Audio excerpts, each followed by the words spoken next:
నమస్తే. ఇప్పుడు మనం అలేఖ్య బృందావన్ వెంచర్‌లో ఉన్నాము. టోటల్‌గా మనకు 200 ఎకర్స్ ప్రాజెక్ట్ అండి. ఈ వెంచర్‌కి మనకు బిగ్గెస్ట్ అడ్వాంటేజ్ ఏంటంటే, మనకి మైసిగండి టెంపుల్‌కి ఓన్లీ 5-10 మినిట్స్ డ్రైవే. అంటే మైసిగండి టెంపుల్‌కి వచ్చిన వాళ్ళు ఎవ్రీ సండే మీరు 500 పీపుల్ అనేది విజిట్ అవ్వడం అనేది కంపల్సరీగా ఉంటుంది. సో, ఇక్కడ ఈ వెంచర్‌కి మనకి దగ్గరలో మైసిగండి టెంపుల్ ఉందంటే మీరు ఆలోచించండి. గెస్ట్ హౌస్ కానీ, సత్రాలు కానీ, ఈ వెంచర్‌లో మనకు రిసార్ట్స్ కానీ, ఈ వెంచర్‌లో ఇన్వెస్ట్ చేసిన వాళ్ళకి గుడ్ అప్రిసియేషన్ అనేది ఖచ్చితంగా ఉంటుంది. అదే కాకుండా మనకి ఈ వెంచర్‌కి ఆనుకొని ఇటువైపు చూసుకుంటే మీరు చిన్న వేములూరు వావి విలేజ్ అనేది కనపడుతుంది. అదేవిధంగా మనకు లెఫ్ట్ సైడ్ వంపుగూడ విలేజ్ అనేది కూడా ఉందండి. హౌసెస్ అనేది అక్కడ విజిబుల్‌గా కనబడుతున్నాయి. సో, ఈ వెంచర్‌కి 3 విలేజెస్ అనేది కనెక్ట్ అయ్యి ఉన్నాయన్నమాట. అంటే దీనికి ఆనుకొని ఉంటాయి. ఈ విధంగా మనకి ఇప్పుడే కన్స్ట్రక్షన్ అనేది చేసుకొని ఉండటానికి కూడా మనకి పాసిబిలిటీ ఉందండి. దీనికి దగ్గర ఏంటి అంటే టోల్ గేట్‌కి మనకు ఒక 10 మినిట్స్ డ్రైవ్. అదేవిధంగా మనకు ఆపోజిట్లో పిరమిడ్ ఉంది. మనకు శ్రీశైలం హైవేకి మనకి ఇది హైవే అవుతుంది. అలాగే తిరుపతి టు చెన్నై హైవే అనేది 167K అనేది కూడా రావటం జరిగింది కదండి. ఈ వెంచర్లో మనకు చూడండి, బిఫోర్ నేను 2 ఇయర్స్ బ్యాక్ ఈ వెంచర్కి వచ్చినప్పుడు అసలు ఇలా లేనే లేదండి. మీరు ఇప్పుడు చూడండి, బ్లాక్ టాప్ రోడ్స్ కానీ, ఎలక్ట్రిసిటీ కానీ, డ్రైనేజ్ సిస్టమ్ కానీ, అంటే వాటర్ పైప్ కనెక్టివిటీ కూడా ఇవ్వటం జరిగింది. అంటే ఇక్కడ ట్రాన్స్పరెన్సీగా మీకు విజిబుల్గా ఉంటుందండి ఈ వెంచర్కి వచ్చిన వాళ్ళు. సో, ఫ్యూచర్ సిటీలో ఎవరైతే ఇన్వెస్ట్ చేయాలి అనుకున్న వాళ్ళు వన్స్ మీరు ఈ వెంచర్కి వచ్చి చూసారంటే మీకు అప్రిసియేషన్ అనేది మీకు కనబడుతుంది. సో, రెడీ టు కన్స్ట్రక్షన్ ఉంది. ఎగ్జాక్ట్గా మనకు ప్రైస్ వచ్చేసి 12,500. ఈ చుట్టుపక్కల ఎక్కడ కూడా లేని ప్రైస్ అండి. వెంచర్ అనేది మనకు డిమాండబుల్. ఒక కస్టమర్ కావాల్సింది ఏంటి, ఇలాంటి వెంచర్లోనే ఇన్వెస్ట్మెంట్ చేయడం అనేది ఖచ్చితంగా అవసరమని అనుకుంటున్నాం. So, this will be the best and beautiful venture for the middle class family customer, I think so.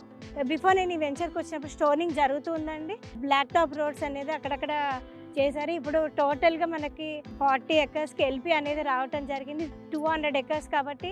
ఇంకోటి వెంచర్కి బిగ్ అడ్వాంటేజ్ ఏంటంటే, బటర్ఫ్లై సిటీలో ఉన్న వాళ్ళు కూడా ఈ వెంచర్ త్రూ కనెక్ట్ అయ్యి మనకు మైసిగండి టెంపుల్కి అనేది వెళ్ళటం జరుగుతుంది.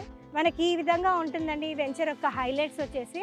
సో, ఈ వెంచర్ స్టార్టింగ్ స్క్వేర్ యార్డ్స్ వచ్చేసి మనకి ఈ వెంచర్లో ఎవరైతే ఇన్వెస్ట్ చేయాలనుకుంటున్నారో వాళ్ళకి స్టార్టింగ్ స్క్వేర్ యార్డ్స్ వచ్చేసి 146 స్క్వేర్ యార్డ్స్ నుంచి అలాగే మనకి 183, 200, 250 ఇంతలో మనం అనేది స్క్వేర్ యార్డ్స్ డిసైడ్ చేసుకోవచ్చండి. ప్రైస్ మనకి 12,500.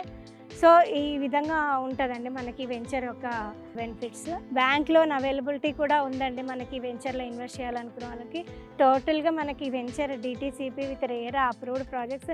ఎటువంటి లీగల్ డాక్యుమెంట్స్ మీరు చెక్ చేసుకున్నా అంత ట్రాన్స్పరెన్సీగా వెరిఫై చేసుకోవచ్చండి. మీకు మనకి రోడ్ కనెక్టివిటీ కూడా శ్రీశైలం హైవేకి మనకి ఎగ్జాక్ట్ 1.5 కిలోమీటర్ ఉంటుందండి.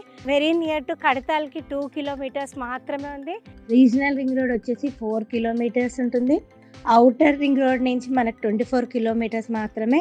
ఎయిర్పోర్ట్ నుంచి చూసుకుంటే మనకి 25 కిలోమీటర్స్. సో, ఇలా మనకి పోర్ట్ సిటీ ముచ్చర్లో మనకి ఎగ్జాక్ట్గా 3 కిలోమీటర్స్ ఉంటుందండి మన వెంచర్కి. మనకి హైదరాబాద్ సిటీ నుంచి చూసుకుంటే 50 కిలోమీటర్స్. అలాగే మనకి ఎల్బీ నగర్, ఉప్పల్ అలా చూసుకుంటే మనకు ఓన్లీ 40 కిలోమీటర్సే ఉందండి.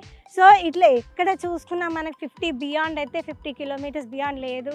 మనకి బిగ్గెస్ట్ అడ్వాంటేజ్ వచ్చేసి ఎయిర్పోర్ట్లో మనకి ఇక్కడ శ్రీశైలం హైవే కనెక్టివిటీ. వెంచర్లో ఇన్వెస్ట్ చేసుకున్నాక మనకి ర్యాపిడ్ డెవలప్మెంట్ అనేది ఖచ్చితంగా చూసే పాసిబిలిటీ అనేది ఉంటుందండి. ఈ వెంచర్లో ఇన్వెస్ట్ చేసుకున్నాక మనకి రిసార్ట్స్ కానీ, గెస్ట్ హౌసెస్ కానీ, ఈ వెంచర్ అనేది మనకు డిమాండబుల్ ప్రైస్ అనేది రావటం జరుగుతుంది. ఈ వెంచర్లో మనకి ప్రైస్ వచ్చేసి పర్ స్క్వేర్ యార్డ్ 12,500. సో, ఇక్కడ ఎక్కడ చూసుకున్నా మీకు ఇంత తక్కువలో మటుకు ఉండదండి, ఉండబోదు కూడా. మీరు ఒక్కసారి మా వెంచర్కి వచ్చి విజిట్ చేయండి. చూశాక ఈ వెంచర్ యొక్క ట్రాన్స్పరెన్సీయే మీకు వర్త్ఫుల్లా కాదా, డిమాండబుల్లా కాదా, గుడ్ అప్రిసియేషన్ ఉందా లేదా అనేది మీకే తెలుస్తుంది. ఒక మిడిల్ క్లాస్ ఇన్వెస్టర్కి ఇది ఒక గుడ్ ఎసెట్ అవుతుందండి ఇది.